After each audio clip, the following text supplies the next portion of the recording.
Švęsdami pirmą mūsų ir komuniją su mūsų mielaisiais vaikais, esame be galo dėkingi Egliai, kuri visą šį laikotarpį mokytoja Eglė yra ir mokytoja yra mūsų mažųjų globėja, kuri ruošia vaikus pirmai komunijai. Tai didžiulis darbas ir kažkaip tų vaikų labai daug atsirado. Klausėm vardų, pavardžių, gimimo metų, batų išmirų ir dalis, ko gero, atkeliavo iš kitur. Liepėm vaikam, tėvam prašyti savo klebonų leidimo ir galiausiai jie gavę leidimo, keltas vaikų, o gal net pusė, yra mūsų svečiai.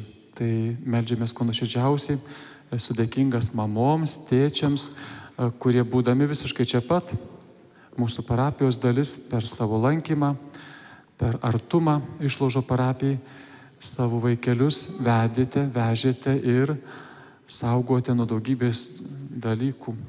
Religija gali būti taip pat nuobodi. Ir jeigu mes ją pateiksime nuobodžiai, tada gali jos atsikasti iki pat ilgų metų, tai yra santuokos. Meilė, apie kurią kalba šiandien mums Dievas, yra labai sudėtinga. Meilė, apie kurią mes galvojame pamatę pyragaitį vaikai, yra nesudėtinga. Tokią meilę turi ir kas? Ir mano katinas Steponas, ir mano papūga Buba. Ir jūs turite tokią meilę, prasikrapštę akis ir sakote, mama, dar noriu miego, arba vakare sakote, noriu valgyti. Tai ši meilė yra labai paprasta. Tiesiog jos nereikia įsakyti. Šiandien Jėzus įsako meilę, bet ne šitą. Apie šitą meilę graikų visi klasikai užsimena daugybę kartų. Eros, noriu, duokit, bėgsiu, džiaugsiesiu. Ir mes turime tokią žmogaus nuostabią meilę, kuria puikiai nuostabi. Kodėl mums Jėzus sako paskutinę savo vakarienę apie meilę kitokią agapė? Apie tokią meilę kalba klasikos raštai tik 12 kartų. O pati ši Jono Evangelija net 25 kartų yra meilė kitokia yra. Ir šiandien girdėjome agapė artimo meilę vien tik trumpoje mažoje Evangelijos ištraukoje. Tai yra, mėly vaikai, meilė, kurią reikės išmokti. Žiūrint į tėtį ir mamą. Ir jeigu įsivaizduoju, kad mama sakytų, šiandien aš pavargusi vaikai ir pietų nebus. Vakare pagalvosiu tikriausiai, kad irgi nebus, nes dar turėsiu pamiegoti savo rūbus įsilyginti. Jūsų mama apsirgo tik tai pirmąją meilę, eros. Valgyti, džiaugtis. Bet ne tokia jūsų mama. Jūsų mama, kad ir pavargusi, sakys, mėlėjai, šiandien valgysime skaniai, viskas bus laiku. Ir čia ta meilė, kuri artėja prie mūsų meilės, kuriai sako Viešpats. Jūs būsite mano draugais. Jeigu labai mylite savo draugą, jūs galite už jį aukotis. Ir tada meilė paauga daug daugiau, negu tik reikėtų mums iš mūsų mažo poreikio. Kas iš jūsų, mėly vaikai, žinote, kurią dieną sukūrė Viešpats žmogų? Kiek mes turime savaitėje dienų? Kiek savaitėje turime dienų? Kiek? 7, koks čia klausimas. Iš 7 dienų, kurioj dienoj Dievas sukūrė žmogų? 6, šaunuoliai, 6.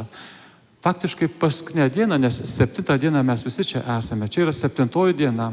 Sėdėme rankas, sudėję labai gražiai sėdite. Ypač Violeta. Ruošia savo maldą. Ir mes čia meldžiamės, mes Dievui dėkojame. 6 dieną Dievas sukūrė žmogų. Ir jis užstrigo savo dirbtuvėse. Angelai susirūpino, ką Dievas veikia tą 6 dieną. Artėja naktis. Ir vienas angelas įsidrasino, atėjo pas Viešpatį į dirbtuvę ir sako, Dieve, ką tu čia darai taip ilgai? Be vakarienės, be pavakarių. Darau savo viso darbo šedevrą, kuriu mamą. Dieve, bet kodėl tiek daug laiko skiri savo mamai? Sako, žinok, labai sudėtingas tas kūrinys mama. Jos rankos kaip ir kitų, pavyzdžiui, kaip ir vyrų. Iš kaulų ir mėsos yra, visko. Bet šitos rankos turės būti tvirtesnės už uolą. Ir jos turės padėti nugalėti gyvenimo uolas. Žinau, kaip mama pasisuks atėjus į kambarį, vaikai pradės šypsotis. O jeigu mama pabučiuos, visos ligos išgyja. Žinok, tai mamai dėsiu daug širdies. Labai noriu, kad mama turėtų 6, gal 7, o gal 8 poras rankų, nes joje turi daug darbų tilpti. Viešpatie, kokie darbai uždėti tavo mamai sukurtai. Mama pirmiausiai bus vyro moteris, tai yra bus sutuoktinė. Mama taip pat bus ir gydytoja, nes reikės taip pat vaikus gydyti. Mama bus ir mokytoja. Mama turės būti psichologė. Ir dar mamai leisime būti menininkė. Mama turės būti gera vadybininkė, nes reikės daugybę darbų atlikti už save ir ko gero už savo vyrą. Ir dar gal Dievas sako, kai kurių darbų ir pamiršau, ką priduosiu savo sukurtai kūriniui mamai. Ir Dievas pradėjo svajoti. Dievas pradėjo svajoti, sako, šis kūrinys mano sukurtas sugebės iš kelių bulvių pamaitinti visą šeimą, jeigu taip nutiktų. Mama sugebės pati save pagydyti. Kaip susirgs, kas ją prižiūrės, ji pabus, parimos ir pasveiks. Angelas priėjo prie mamos, pradėjo mamą čiupinėti, žiūrėti, sako, oi, jos labai gležnos rankos, pažiūrėkit, kokios gležnos mamos rankos. Sako, nebijok, mamos rankos bus stipresnės už kai kurių vyrų ir net už kai kurių angelų danguje. Ir angelas žiūrėjo ir rado prie mamos skruosto lašą. Sako, žiūrėk, tavo mama yra su broku, pas ją bėga vanduo. O ne, čia ne vanduo, čia yra ašara. Oho, Dieve, o kas yra ašara? Tai labai stebuklingas dalykas.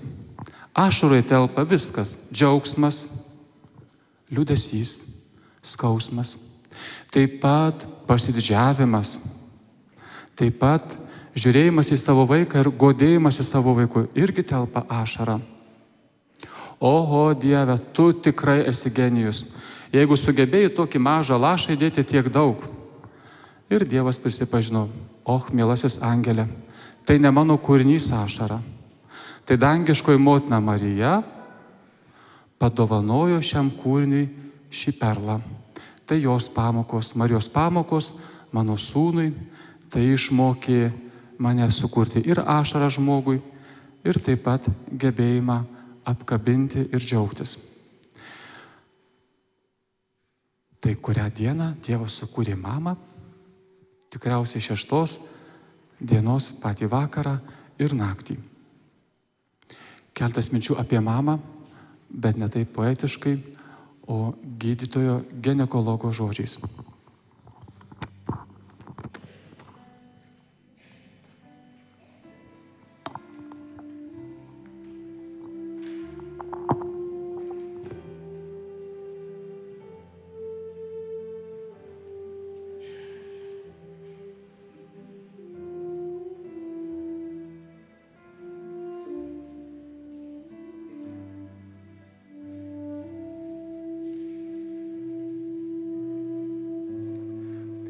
Lietuvos medicinos mokslų daktaras, gydytojas, akušeris, ginekologas Vytautas Abraitis. Ką aš mačiau, sako gydytojas ginekologas. Likimo dovana, kad dažnai esu motinystės pradžios liudininkas, kai pagalvoji, kiek per 30 metų aš mačiau. Aš mačiau tūkstančius iš džiaugsmo verkiančių tik ką tapusių mamomis, tūkstančius vyrų. Vieni tyliai braukdavo ašarą, kiti raudodavo, kad drebėdavo žaliuzės. Visokių vyrų būta. Ne vienas atrodė ne taip, kad 10 žmonų gal galėjo būti užmušęs, bet gal net ir 5 suvalgęs. o raudojo pamatę savo kūdikį kaip vaikas. Aš mačiau, kaip glaudžia naujagimį moteris po 20 metų nesėkmingų bandymų pastoti. Aš mačiau, kaip glaudžia naujagimį moteris prieš tai palaidojusi 2 vaikus. Aš mačiau, kaip naujagimį glaudžia moteris prieš tai 10 metų su mažom pertraukom buvusi nėščia, bet nesėkmingai. Aš mačiau ir kaip moteris valandą po gimdymo 4 mėnesiams panyra į komą. Per tą laiką jai atliekamos 7 operacijos, sulaukia komoje 19 savo gimtadienio ir kai niekas nesitikė, ta mama išgyvena, ji ima sveikti. Ji pamato savo dukrą, aš labai daug mylėjai mačiau. Aš mačiau, kai tėvas naujagimio kėdutėje išsineša savo kūdikį ir tik jie 2 išvažiuoja namo.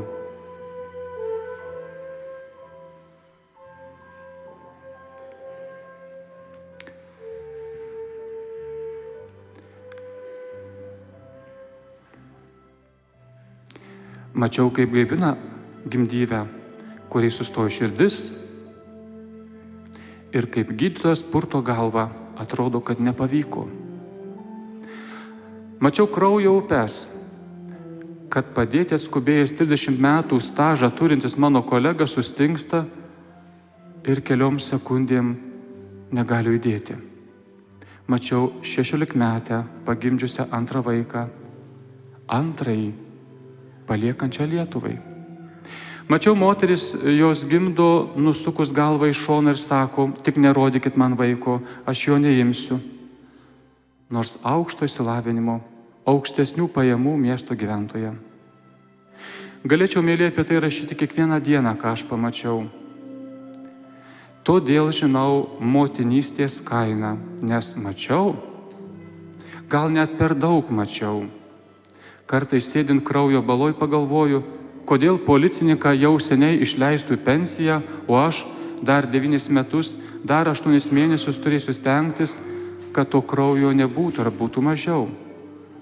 Mielieji, jums reikia pamatyti 1%, ką aš pamačiau, ir suprastumėte, kokia dovana yra tavo gyvenimas. Kai kurioms mamoms teko paaukoti, kad matytume saulę ir galėtume praskrolinti savo Facebooką.